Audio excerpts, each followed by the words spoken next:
Many thanks for joining us on News Now on TV360 Nigeria. President Muhammadu Buhari has approved the donation of $500,000 to Guinea-Bissau to support the country's election process. The Senior Special Assistant to the President on Media and Publicity, Garba Shehu, disclosed this in a statement on Friday. He explained that the approval was in response to an urgent request for assistance by the government of Guinea-Bissau. Shehu added that the President supported the country with 350 units of electoral kits, 10 motorcycles, 5 Hilux vans, and 2 light trucks. He says this will ensure that legislative elections coming up on April 28th in the East Central African country hold according to plan.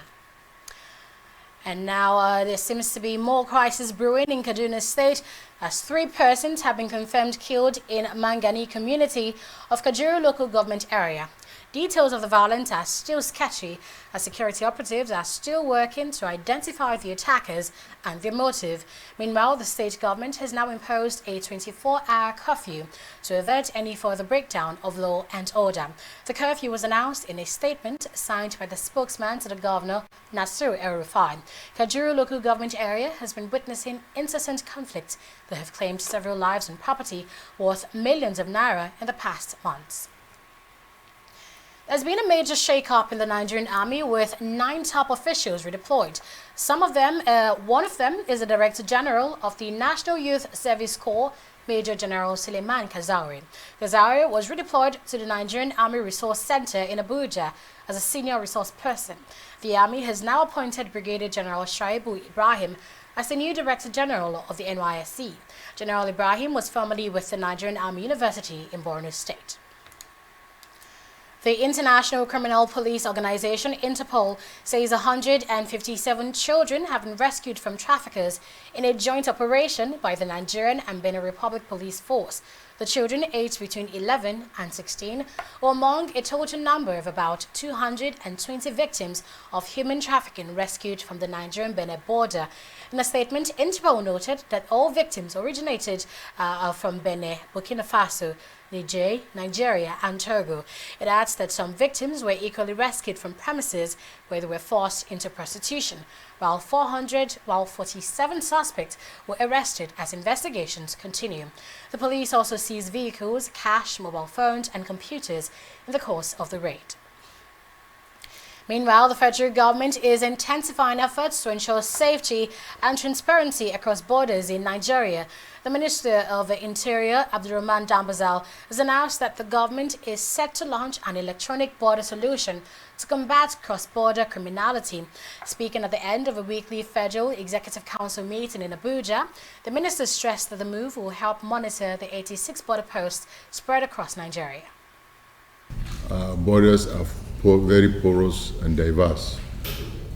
It is impossible to man these borders physically, and therefore there was the need to have modern technology to be able to monitor our borders. But not only that too, we also thought of the capacity to respond to emergencies at the borders. But as you know that the Nigerian Immigration Service is the vanguard of border security and management. And of course, it does that in conjunction with other security agencies like the customs and even the military. So it is on this note that we presented a memo today for this e-border solution. This process started sometime in 2012, but we picked it up and to move forward when we came in. The process is supposed to be completed within the next 2 years. It will cost about 52 billion naira. There is a pilot project already which has been very successful, which has been installed to monitor 2 borders.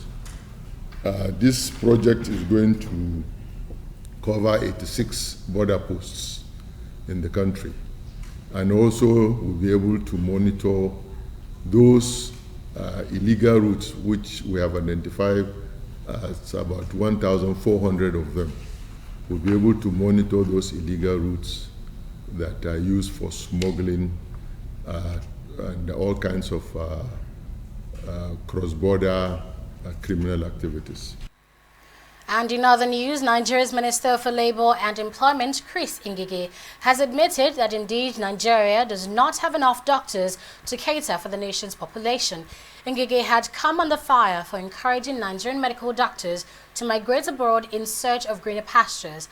To back his statement, he claimed that Nigeria had a surplus number of practicing doctors and could then afford to release some to other countries in need. But following negative reactions from stakeholders in the health sector, the minister has retracted the statement, saying he was misquoted. He also noted that Nigeria falls short of the World Health Organization's benchmark ratio of 1 doctor to 600 patients. The National Agency for Food and Drug Administration and Control, NAFDAC, has debunked reports suggesting that 70% of drugs in Nigeria are fake. An online newspaper had published a report claiming that 70% of drugs in circulation in Nigeria are substandard. Reacting to the report in a press statement, the Director General of the agency, Moji Adeyeye, described it as false. NAFDAC argued that a joint study carried out by NAFDAC, the World Health Organization, WHO, and the Department for International Development, DFID, in 2005 revealed that fake medicines in Nigeria stood at 16%. It also stated that a survey carried out by NAFDAC in 2017 and 2018 on some widely used drugs showed that Nigerian medicines were 98% wholesome. Now, learning for hundreds of students in Taraba State University, Jalingo, has been brought to a halt following a shutdown of the institution. Now, this follows the lingering strike action by the ASU chapter of the university. On this backdrop, the school management has ordered that all student activities be suspended and the students vacate their hostels. The ASU chapter of the school embarked on an indefinite strike action on April 4 to protest poor working conditions, among others. Turning now to politics, governorship candidates of the Labour Party Alliance for Democracy, AD, in the recently conducted Lagos State governorship election have dragged Governor-elect Babajide Sanwo-Olu and his deputy Obafemi Hamzat to the state's governorship election petitions tribunal. Olabi Salis and Ifakbemi Awamaridi are challenging Sanwo-Olu's victory on the basis that he is allegedly mentally unfit to govern Lagos. The candidates are also seeking a restraining order to stop the chief judge of the state from swearing in Sanwo-Olu as the governor of Lagos State, pending the dissemination of the petition of the tribunal. We are asking the tribunal to stop the swearing in of Babajide Sanwo-Olu as the governorship elect, pending the determination of the substantive suit. And why we're asking the tribunal to do this is because of facts that is known to all Lagosians that, one, Babajide Sanwo-Olu has some mental issue, so we're asking the tribunal to stop this by reason of insanity, because the constitution of Nigeria prescribes those who cannot occupy the position of governorship or president, and that includes those who have people who have for sound mind, and of course those who have a felony conviction or any kind of conviction in the last 10 years.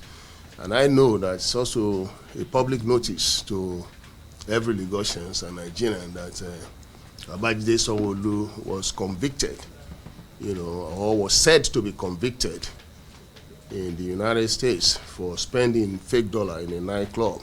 Who made this known to us is the chief security officer of the state, the current governor, Governor Ambode, came up with these facts, and it's well known to all of you, gentlemen of the press, well known to people of Lagos State.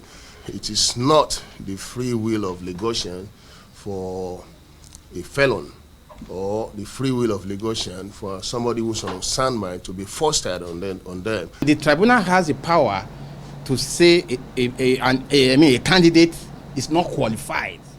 It's a tribunal matter. So what we are saying is that if unsound mind is a disqualification for a candidate to become a governor, and this person is of unsound mind, as declared by an executive governor of a state. We are saying that the tribunal should declare him unqualified, so he should be disqualified. Meanwhile, Lagos State Governor-elect Babajide Sanwo-Olu has played down the allegations levied against him, saying he will not join issues with someone like Owolabi Salis. Sanwo-Olu, speaking through his spokesperson, said Salis was only looking for relevance after his performance during the last March 9 governorship polls. He described Salis as a court jester, saying he couldn't win his polling unit but seeks to become governor through the judiciary. You're still watching news now on TV360 Nigeria. We'll be right back with more after this break.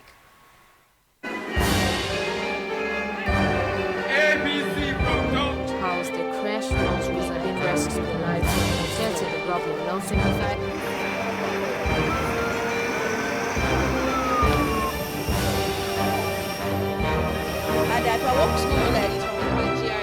Voters are accused of having that electronic response and Nigerians are reacting.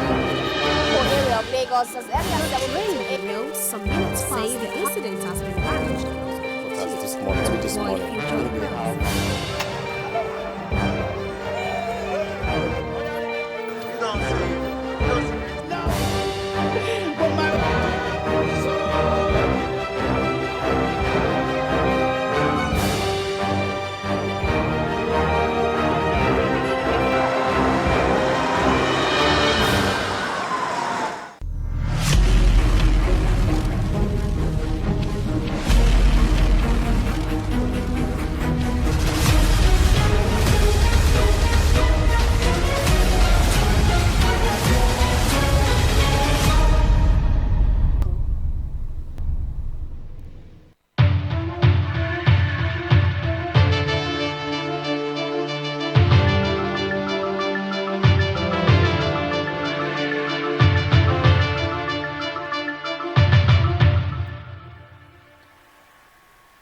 You're welcome back, and with me to talk business is Fidelia Aguncha. Hello, Fidelia. Hi, Anata. So there's news that two of the world's largest producers of oil, I'm talking Nigeria and Saudi Arabia, are soon to sign a deal. Please bring me up to speed on that. Yes, you're correct, Aneta. Nigeria is set to sign a memorandum of understanding with Saudi Arabia on an oil and gas partnership that could lead to the construction of a new refinery and investment in liquefied natural gas. Well, this was revealed in a statement released by Nigeria's Petroleum Ministry after the Minister of State for Petroleum Resources, Ibe Kachuku, met with Saudi energy officials in Riyadh.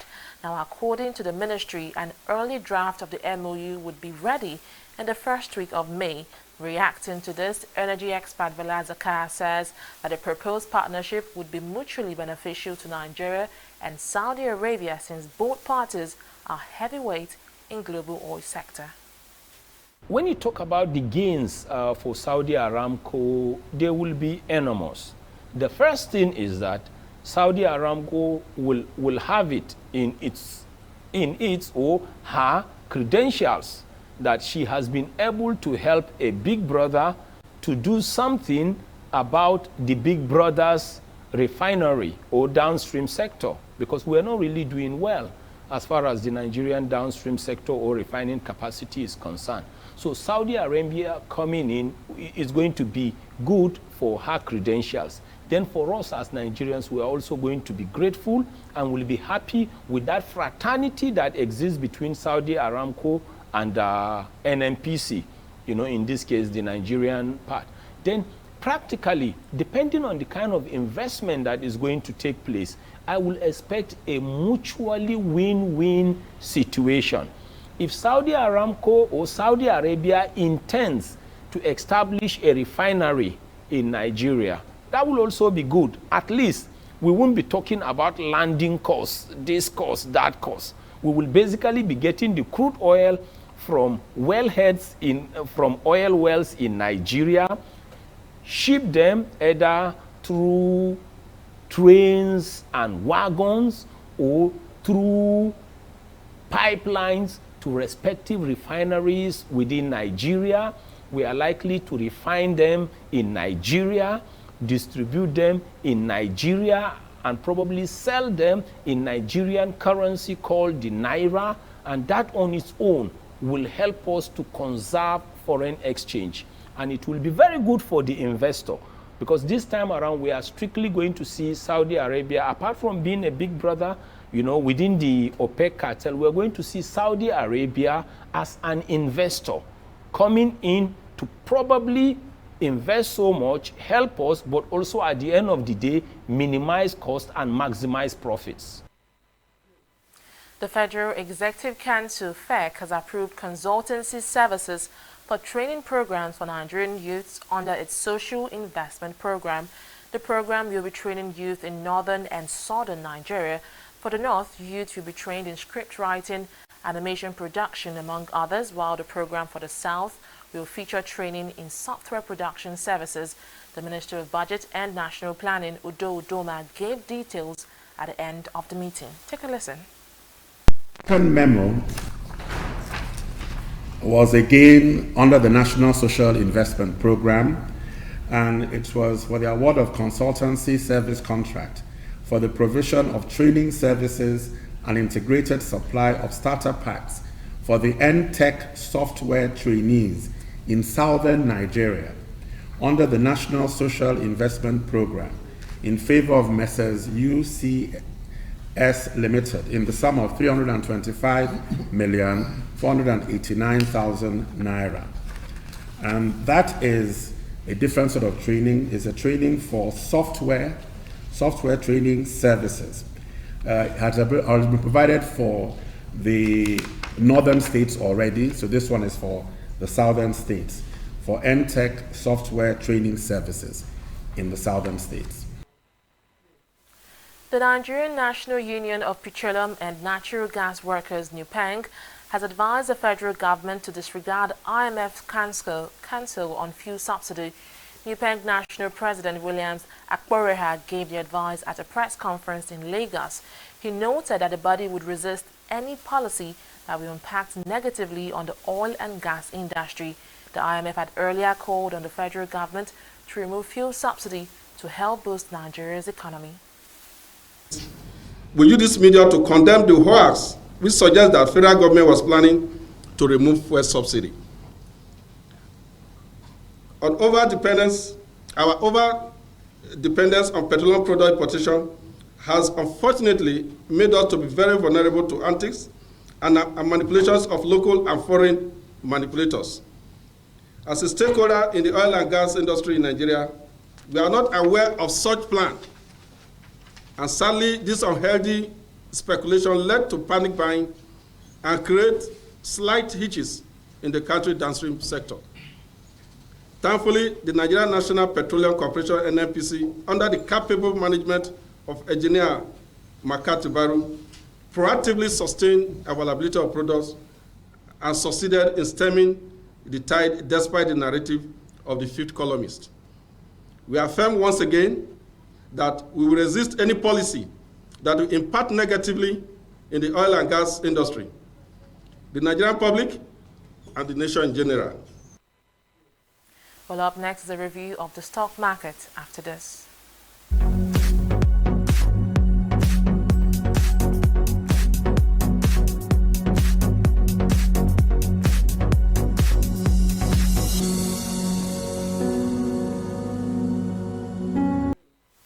The Nigerian Stock Exchange is closing the week just how it started, and that's in the negative territory. The best dominated trading for this week, and the biggest loss was seen today as the key market indicators fell by 0.60%. Now, so far, the all-share index has declined by over 300 points, and the market value has dropped by more than 150 billion naira. Let's now take a look at the gainers chart. We can see that the gainers chart is dominated by equities from the consumer goods sector, as we can see right here, Dangote Flour and Cadbury, despite the fact that the index closed in the red. And the losers chart, however, let's see them, is dominated by, or is featuring Okomu Oil, Union Daikon Salt, Dangote Cement, and International Brewery, and they are all dropping by a combined 29%. In summary, a total number of 3,444 deals exchanged hands, and the total value of shares transacted in the market today came in at 1.5 billion naira, and the volume comes in at 244 million. Well, to the global scene, we can see that the Dow is the only one closing in the positive territory, that is recording gains, as the FTSE and Nikkei are all closing just like the NSE, and that's on a bearish note. Well, that's it from the world of business. It's back to Annetta Felix. Wow, huge losses there on the NSE and the global scene, and thanks for that update for that. You're welcome. Moving on, we see that Sri Lanka's top police official, Inspector General of Police Pujit Jayasundara, has resigned over failures that led to the deadly Easter bomb attacks. His resignation was announced by the country's president on Friday. President Maithripala Sirisena has now announced that he will nominate a new IGP soon. Sirisena's nominee is yet to be confirmed by a constitutional council. The resignation comes after the country's top defense ministry official, Defense Secretary Hamasiri Fernando, resigned on Thursday. In Ukraine, 3 people have died and 14 are missing following a coal mine blast in the separatist region of the country. The affected mine was closed in 2014 due to the conflicts between the Kiev forces and the Russia-backed separatists, but was reopened in 2018. Most of Ukrainian's coal is produced in its eastern region, where the ongoing fighting has cost some 13,000 lives. Kiev has tried to boost their operations of other pits under its control in the west of the country. Turning now to sports, the Super Eagles of Nigeria have joined the rest of the world to pay tribute to Burundi international Fatih Papi, who collapsed and died during a game between his Eswatini side Malanti Chiefs and Green Mamba on Thursday. The 28-year-old midfielder was said to be battling a heart condition and had his stay with Bidvest cut short due to his health issues. The former Trabzonspor player played a part in Burundi's qualification for the maiden Africa Cup of Nations berth in Egypt. However, the sudden demise comes as a shock to the footballing world across the continent, with the 2019 AFCON less than 2 months away. And that's it from here on News Now on TV360 Nigeria. Thanks for your time and company. Bye for now.